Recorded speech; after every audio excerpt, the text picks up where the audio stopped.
E nós já vamos fazer a leitura da palavra.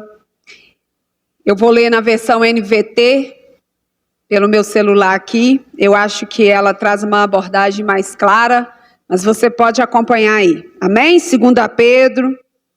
Pedro, capítulo 3, a partir do verso 1.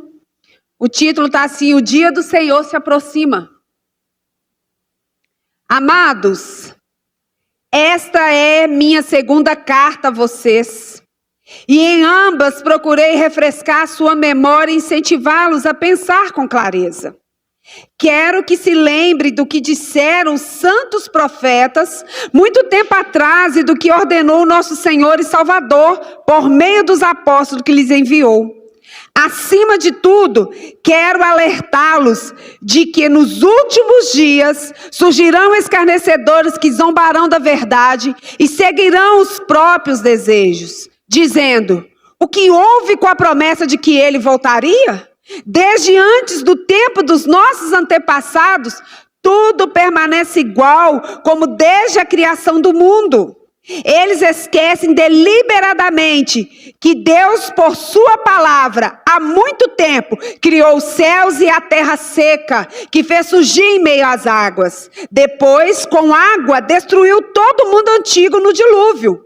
Pela mesma palavra, os céus e a terra que agora existem foram reservados para o fogo e estão guardados para o dia do julgamento, quando todos os perversos serão destruídos.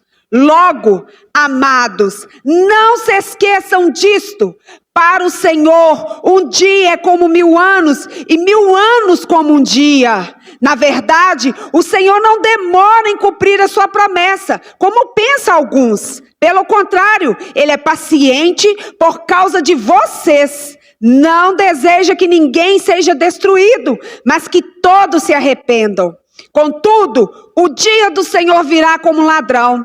Os céus desaparecerão com um terrível estrondo, e até os elementos serão consumidos pelo fogo, e a terra e tudo que nela há serão expostos. Visto, portanto, que tudo ao redor será destruído, a vida de vocês deve ser caracterizada por santidade e devoção, esperando o dia de Deus e já antecipando a sua vinda. Nesse dia, Ele incendiará os céus e os elementos se derreterão nas chamas. Nós, porém, aguardamos com grande expectativa os novos céus e a nova terra que Ele prometeu, um mundo pleno de justiça. Portanto, amados, enquanto esperam que essas coisas aconteçam, esforcem-se para levar uma vida pacífica, pura e sem culpa aos olhos de Deus. E lembre-se de que a paciência de nosso Senhor permite que as pessoas sejam salvas. Foi isso que o nosso amado irmão Paulo lhes escreveu, com a sabedoria que foi concedida. Ele trata dessas questões em todas as suas cartas. Alguns de seus comentários são difíceis de entender, e os ignorantes e instáveis distorcem suas cartas, como fazem com outras partes das Escrituras. Como resultado, eles próprios são destruídos. Amados, vocês já sabem dessas coisas. Portanto, estejam atentos, a fim de que não sejam levados pelos erros desses perversos e percam a sua firmeza. Antes, cresçam na graça e no conhecimento do nosso Senhor e Salvador Jesus Cristo. A Ele seja a glória, agora e para sempre. Amém. Amém, irmãos? Os irmãos podem se assentar.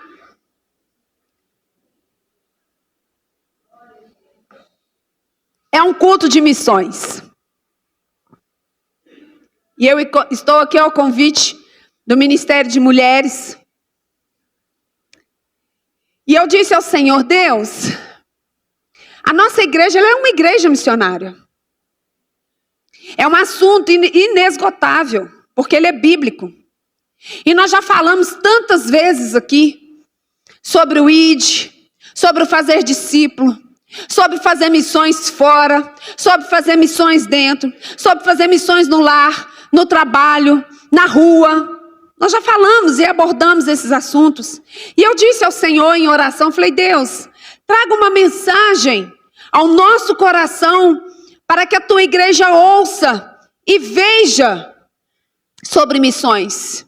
E foi muito claro, irmãos, o que Deus ministrou ao meu coração. E Deus disse assim para mim: minha filha, fale sobre a minha volta, porque falar de missões também é falar da volta, da minha volta. É falar da volta de Cristo. É anunciar que eu estou voltando. E aí, orando ao Senhor, buscando, a sua palavra, o Senhor me trouxe todo este capítulo de 2 Pedro. O evangelho, muitas vezes, que nós vemos aí, que promete um novo céu e uma nova terra, caíram no esquecimento do evangelho pregado por falsos mestres. O nosso tema hoje é a espera de um novo céu e de uma nova terra. Então nós temos visto que mensagens como essa têm caído no esquecimento de muitos falsos mestres. Nós estamos falando de missões. Nós estamos então anunciando a volta de Jesus, aonde o Senhor há de preparar um novo céu, uma nova terra para os santos de Deus.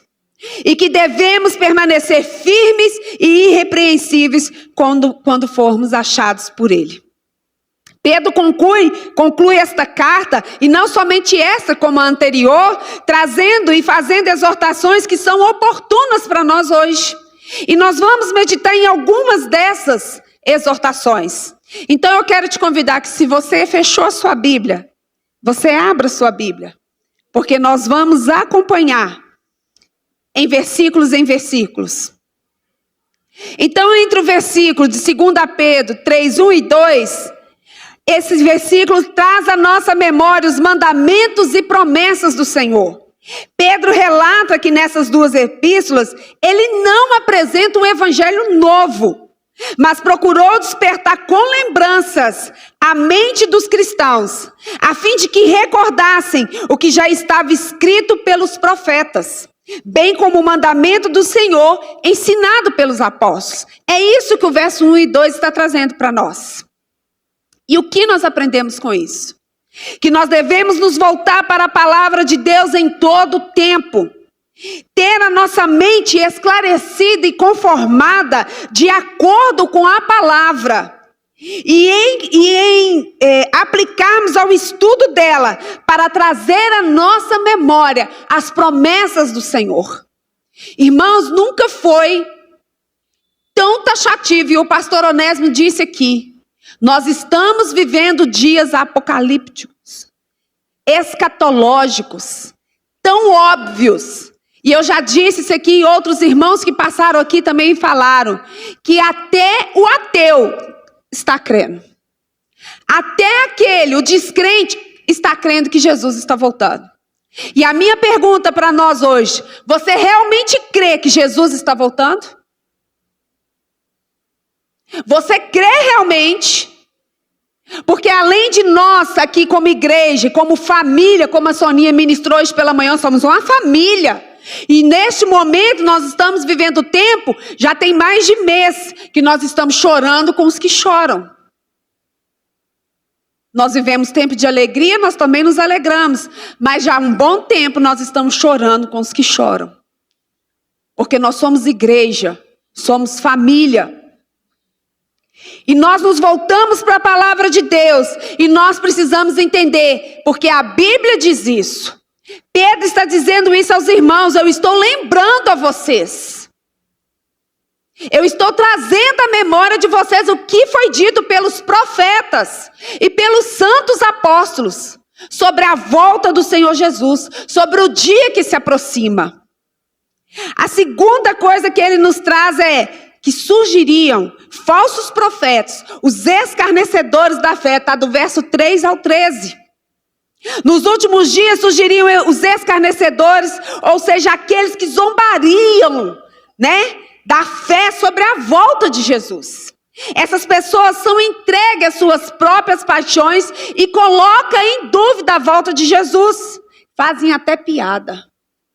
Questionando que desde a época de seus pais se ouvia sobre a vinda do Senhor, mas todas as coisas permanecem, segundo eles, como desde o princípio da criação.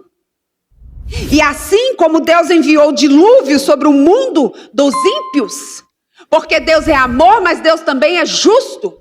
E Deus deu um tempo àquela geração e eles não ouviram. Então Deus trouxe o dilúvio sobre uma geração ímpia e de uma geração que escarneceu e não creu na palavra do homem de Deus, que foi Noé.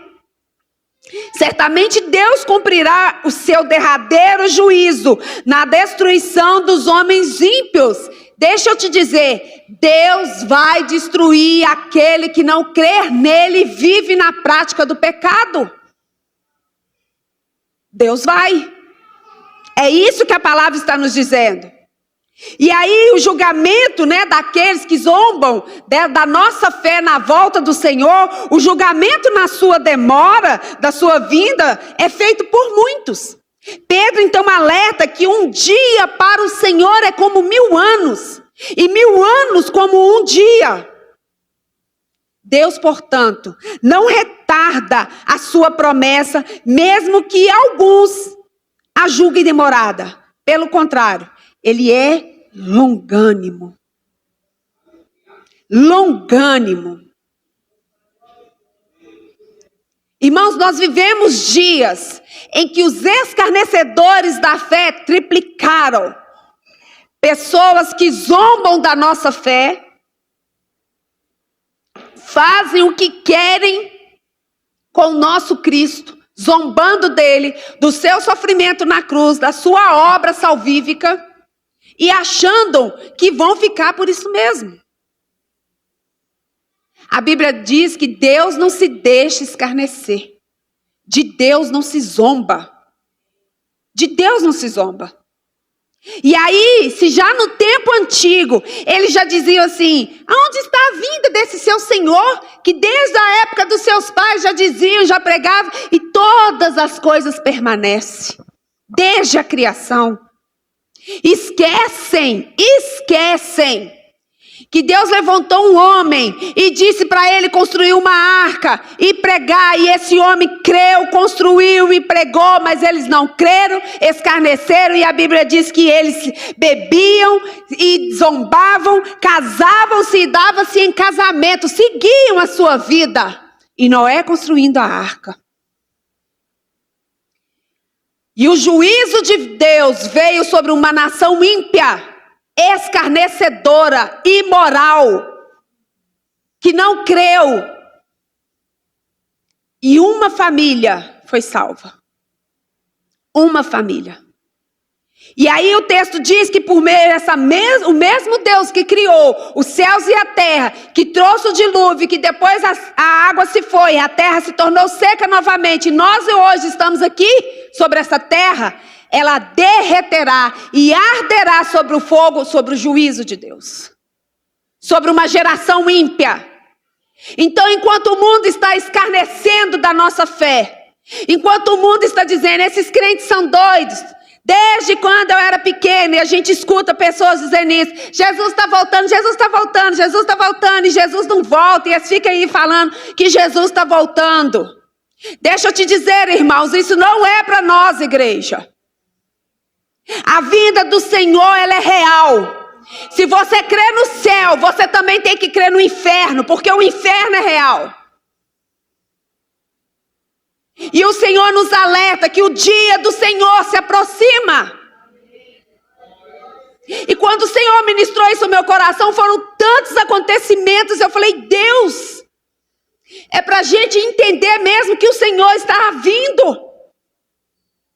Em São Paulo teve um terremoto de 4,7 graus na escala Richter. Em São Paulo, nós já tivemos aqui, mas são 4,7. Você vê num vídeo os carros até meio que balançando. A natureza já dá sinal há tempos. Terremotos, guerras, rumores de guerras, pestilência, tá aí. Só não crê quem não quer. Só vai que ficar na vida brincando e dizendo assim, Jesus está voltando, mas não volta nada, ele ainda vai demorando. Ainda dá tempo. Ainda dá tempo de eu curtir a vida.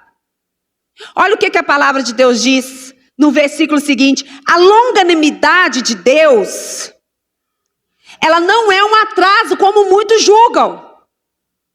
Deus não está esquecido não, irmãos.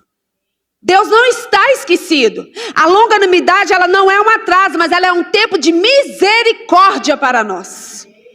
Ela é um tempo de misericórdia para aqueles que ainda não creram. Sabe por quê? Porque Deus não quer que nenhum pereça, mas que todos cheguem ao quê? Arrependimento. Não é a riqueza, não é a sua vida profissional completa, não é você correr atrás dos prazeres mundanos. É para que você, a misericórdia do Senhor, é para que eu e você chegamos ao arrependimento. É para que eu e você possamos buscar o Senhor enquanto se pode achar e invocar enquanto Ele está perto. Sabe, quando a gente diz assim, dá tempo. Então eu quero te dizer, não dá tempo porque a gente não sabe do tempo de Deus na nossa vida. Em Salmo 139 diz que os nossos dias estão contados e predeterminados e escrito no seu livro. Eu e você temos prazo de validade. Jesus voltou para a amada mãe do nosso irmão Carlinho e do Paulinho. Jesus voltou para a nossa querida e amada irmã Antônia.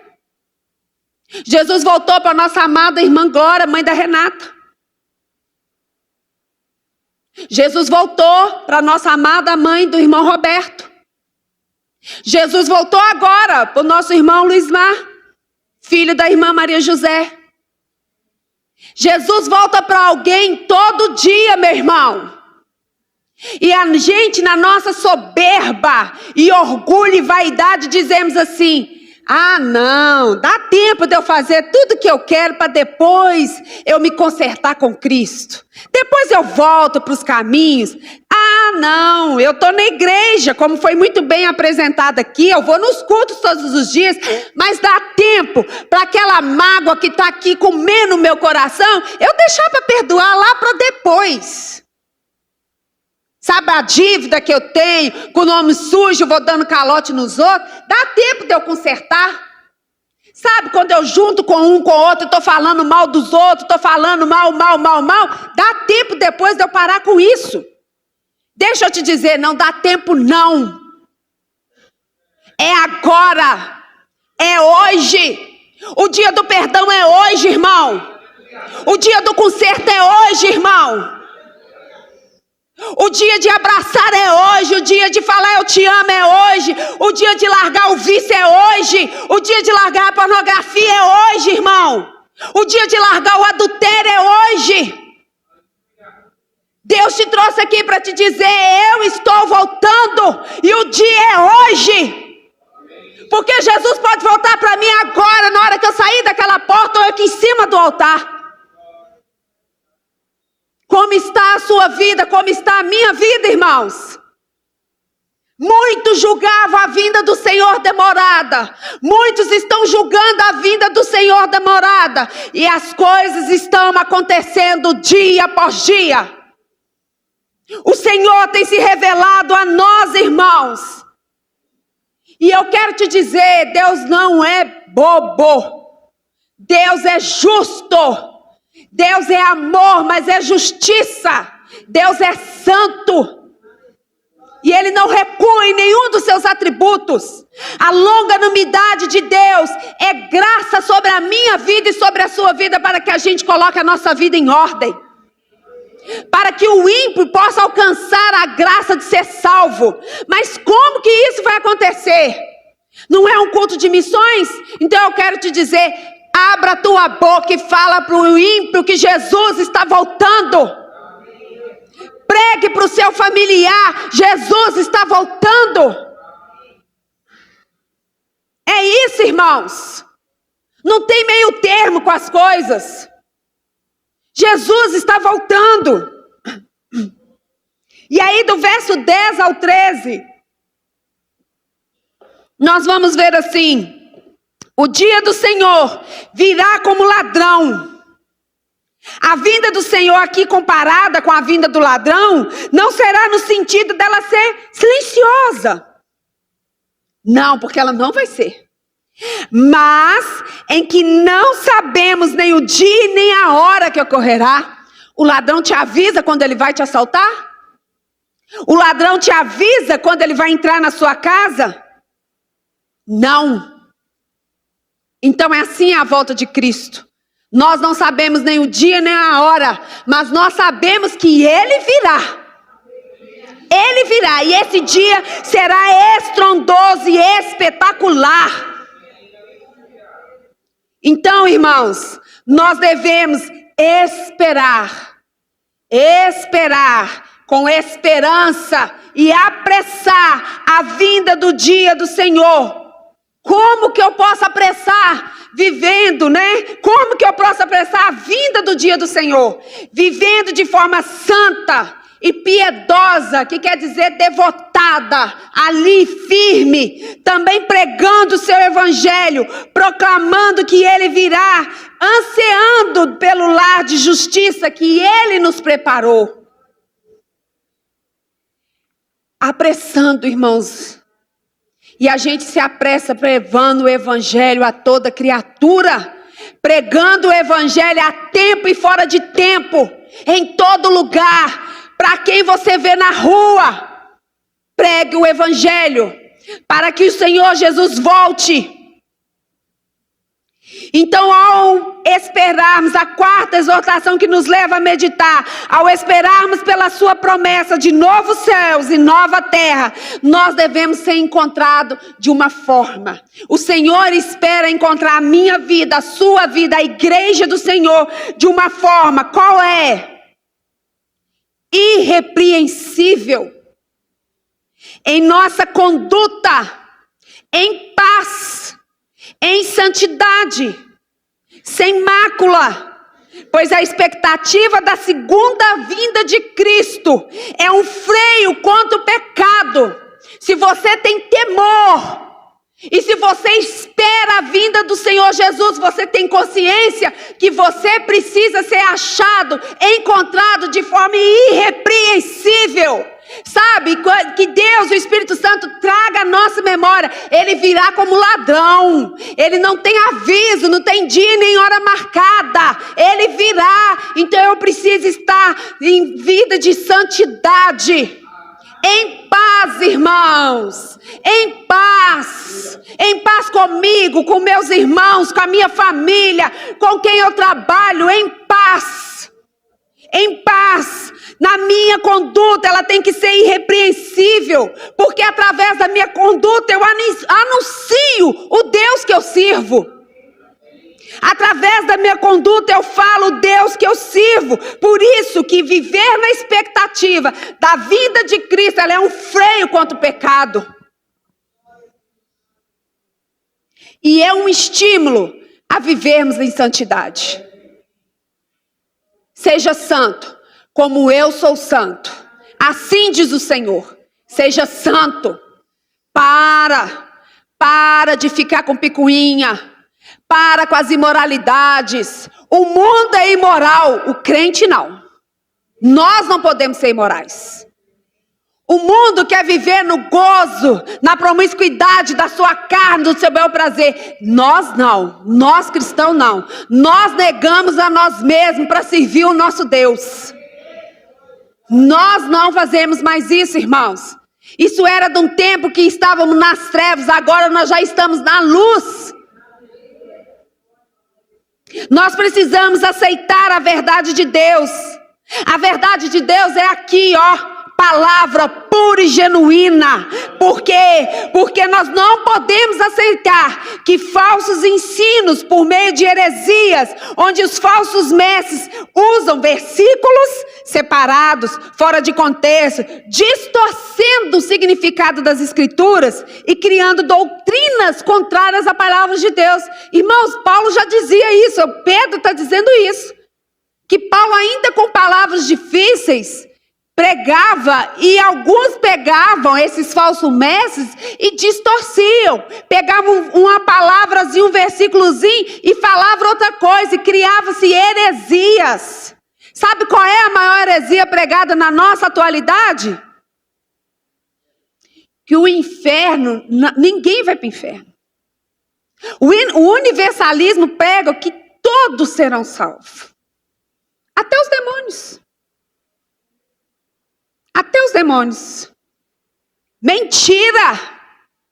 Porque na verdade o inferno, Deus criou, está lá para os anjos e os seus, para Satanás e os seus demônios.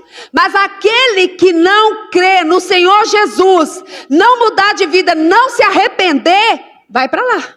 Será condenado juntamente com eles. Se Jesus volta para alguém todo dia, o inferno também pega alguém todo dia. Porque só tem 2 caminhos. Só tem 2 caminhos. Não tem meio termo, irmãos. É céu ou inferno. É esse ponto final. Só tem 2 caminhos. E aí a gente vê um monte de falsos mestres, heréticos pregando outras coisas. Que o inferno não vai ser esse sofrimento. O sofrimento não vai ser eterno, como dizem alguns. E a Bíblia não nos diz isso. Por isso que lá no começo, Pedro está dizendo, eu estou trazendo à memória de vocês o que a palavra, o que foi dito pelos profetas. Irmãos, vamos examinar as escrituras, para que a gente não seja enganado, porque esses falsos mestres são perigosos. E aí, depois do verso 17, ele vai dizer para a gente assim, já no verso, devemos estar firmados na palavra, examinando sempre. Devemos crescer na graça e no conhecimento. O povo, Deus já usou o profeta para dizer, o meu povo perece, porque lhe falta conhecimento. Vamos parar de ter preguiça. Como a gente diz amar um Deus que a gente não conhece? Nós precisamos conhecer, prosseguir e conhecer esse Deus que é gracioso. E conhecer ao Senhor, irmãos, é uma vida de intimidade e de santidade a este Deus. Não tem como conhecer esse Deus e não largar uma vida promíscua de erro. Ao processo de conhecimento, nós somos santificados. Disciplinados, como aprendemos hoje pela manhã, de uma lição maravilhosa. Ah, Deus disciplina? Ah, disciplina. Deus corrige aquele que ama. E se a mensagem tem sido pesada para mim e para você, é porque Deus está nos corrigindo, nos disciplinando, nos alertando. Filho, filha, põe a tua vida em ordem. Para de ser religioso e achar que vai para o céu só porque você vem para os cultos. Só porque você trabalha na igreja. Deus não está preocupado com o seu cargo. No céu não tem cargo. Deus está preocupado com o que está aqui dentro. A mudança tem que vir daqui. Por isso nós temos aprendido sobre o caráter do discípulo. Sobre o que é ser discípulo de Cristo. Então Deus está dizendo, busque conhecimento, me conheçam. Me conheçam. Para que vocês não sejam enganados. Porque quando nós crescemos na graça e no conhecimento de Jesus, a vida nossa é de intimidade, nós ouvimos a sua voz. As suas ovelhas, as ovelhas do Senhor conhecem o seu pastor. E nós vamos entender para concluirmos.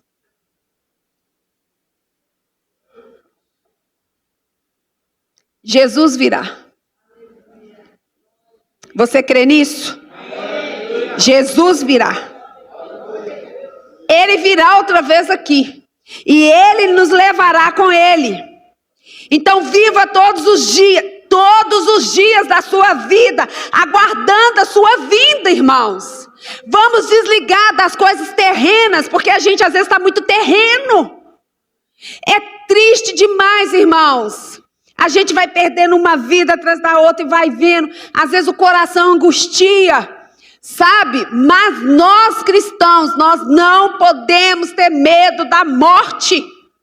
Como o pastor falou aqui sobre Timothy Keller, ele no leito de morte, ali em casa, ele se despedindo e ele dizendo: Jesus, eu já estou pronto. Sabe por quê, irmãos? Porque ele sabe que há um novo céu e uma nova terra o aguardando. Oh, aleluia, irmãos. Nós temos que viver assim. A separação dói, mas quando nós estamos em Cristo, nós sabemos e cremos que nós estaremos juntos lá. Oh, aleluia! Então eu quero dizer para você, além de aguardar a vinda do Senhor com fé, com esperança, com alegria, proclame o evangelho de salvação e da sua promessa que habitaremos com Ele. Se tem alguém desanimado, desalentado, não conhece o Senhor, esse mundo está ruim, fala, tá mesmo, mas nós temos um lugar para onde ir, e eu quero te dizer, aceite a Jesus, que você também vai para lá com Ele. É isso, irmãos, há um lugar de esperança, há um lugar, então nós temos que pregar e pregar a palavra. E por fim, abra sua Bíblia aí rapidinho, Apocalipse 21, porque nós vamos ler algo que acalenta o nosso coração e traz a nossa memória, porque nós esperamos por este Deus. Por que nós esperamos, irmãos?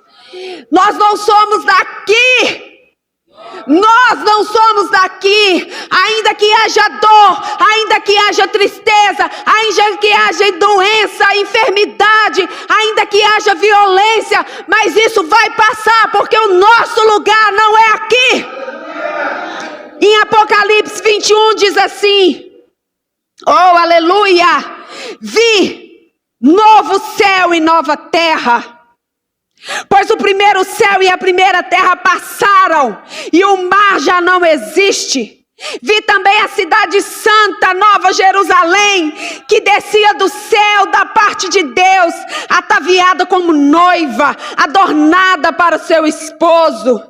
Então ouvi com grande voz vinda do trono dizendo: eis o tabernáculo de Deus com os homens, Deus habitará com eles, e eles serão povo de Deus, e Deus mesmo estará com eles, e lhes enxugará dos olhos toda lágrima, e a morte já não existirá. Já não haverá luto, nem pranto, nem dor, porque as primeiras coisas passaram. E aquele que está sentado no trono disse: eis que faço nova todas as coisas. E acrescentou: escreve, porque estas palavras são fiéis e verdadeiras. Disse-me ainda: tudo está feito. Já está consumado, irmãos. Esse é o fim, não tem como alterar. Tudo está feito. Eu sou o alfa e o ômega, o princípio e o fim. Eu, a quem tem sede, darei de graça da fonte da água da vida.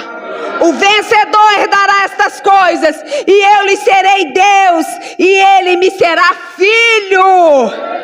Quanto, porém, aos covardes, aos incrédulos, aos abomináveis, aos assassinos, aos impuros, aos feiticeiros, aos idólatras e a todos os mentirosos, a parte que lhes cabe será no lago, que arde com fogo e enxofre, a saber, a segunda morte. Para aqueles que não se arrependeram, para aqueles que não creram, há um lugar para eles também. Mas para nós que cremos e ansiamos pela vinda do nosso Deus, eu quero te convidar, fique de pé, igreja. Eu quero te convidar nesta noite a você pedir o Espírito Santo. Espírito Santo, traz a minha memória aquilo que nos dá esperança, para que eu pare de olhar para as desgraças deste mundo como sendo o fim. Não é o fim. Para o cristão não é o fim, meu irmão. Os acontecimentos, as tristezas, a dor não é o fim para o cristão, porque nós teremos um novo céu e uma nova terra. Quem conhece, canta comigo e ajuda a igreja. É só esse pedacinho. Eu já coloquei as minhas vestes brancas. Aleluia! Você está esperando o Senhor voltar? Você está esperando o Senhor